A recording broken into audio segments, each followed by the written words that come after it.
Hey, what up, universe? It's the L-Dog Show.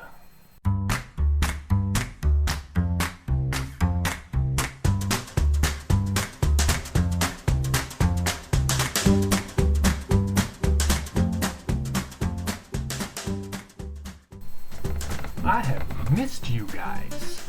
It's been almost 2 months since I've uploaded a video, and there's a couple of reasons for that.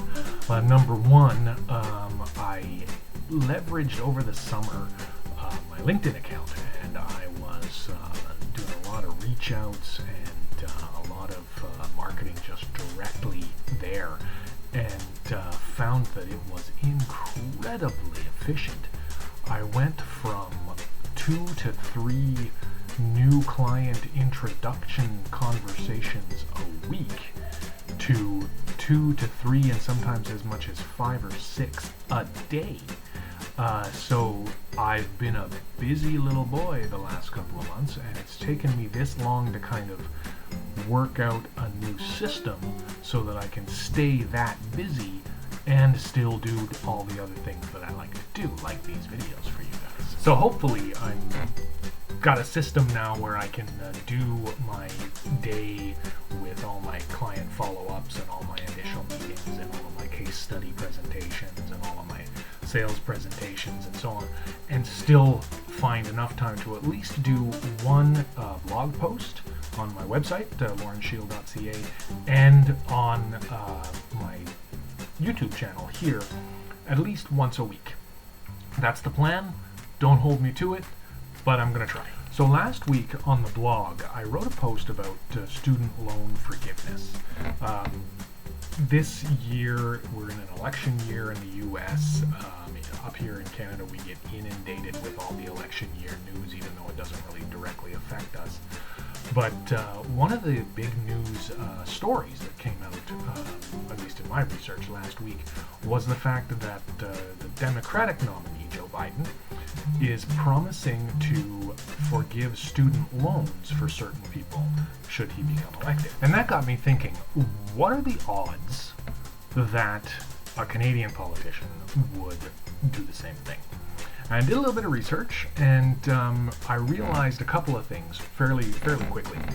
Number one, the student loan situation in the United States is crisis level. It's insane. We're talking trillions of dollars that people owe for their education, and it completely hamstrings their ability, a lot of them, to live life. Buy houses, that kind of thing. In Canada, our system's a lot different, and the student loan situation, even though it's serious for a lot of people, it is not a national crisis the same that it is for our American cousins. The average student loan balance in Canada is around $20,000 upon graduation. And the system is built with preferential interest rates, loan forgiveness programs already built in. So the chances of it reaching a crisis point in this country are very, very slim. But people are still worried about it. And so I started to look at my client list and people that I've worked with in the past who had student loans, and some of the things that we did to help them get a handle on the balance, payment plans, etc., so that they feel a little bit better about it. And there are 3 things that I want to make sure people kind of understand about student loans. Number 1, don't panic. With that average balance of around $20,000, as I said earlier, the way we can structure repayment plans over the course of 10 years or so, with the interest rates that we've got right now, you're looking at maybe $200, $250 per month at most as a student loan payment. And if you get a decent job, or if you have a decent job in your field after you've graduated, most people can carry a $200 a month payment. mean, hell, most people are paying more than that for their car. So, number one, the balance itself is generally not that huge of a concern. If we got bigger balances, then of course maybe there might be some other things that we might want to look at, but usually when we've got bigger balances, we've also got a bigger job coming out of college or university. The big balances are associated with people who have doctorates and who have master's degrees and who are going into law and those kinds of places where their income is significantly higher as well. So number one, as I said, I hate to repeat myself, but don't panic. Number two, start with a zero-based budget. I've talked about zero-based budgets here before, and I think that they are the number one best way to manage your cash flow throughout your life, regardless of how much money you make or how much your bills are or how much you're spending.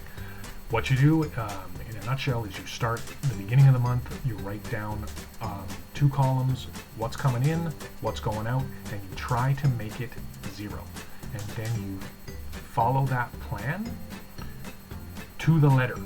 If you've got a surplus, which in most cases you will after you fiddle the numbers a little bit, you take that surplus and you put it against your debt.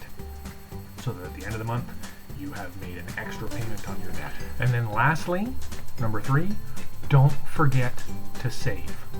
If you're finding that you have a surplus at the end of the month and you're putting a bunch on the debt and you're seeing the debt go down in a hurry or at a satisfactory pace, then take the extra surplus and save.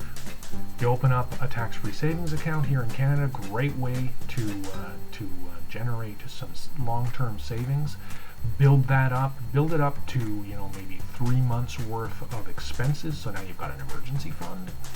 Then open an RRSP for long-term retirement savings, maybe open an account to save to purchase a house, or at the end of the year, if you've built up a bunch of money in a tax-free savings account, you can then take that money and move that into a lump sum onto your debt.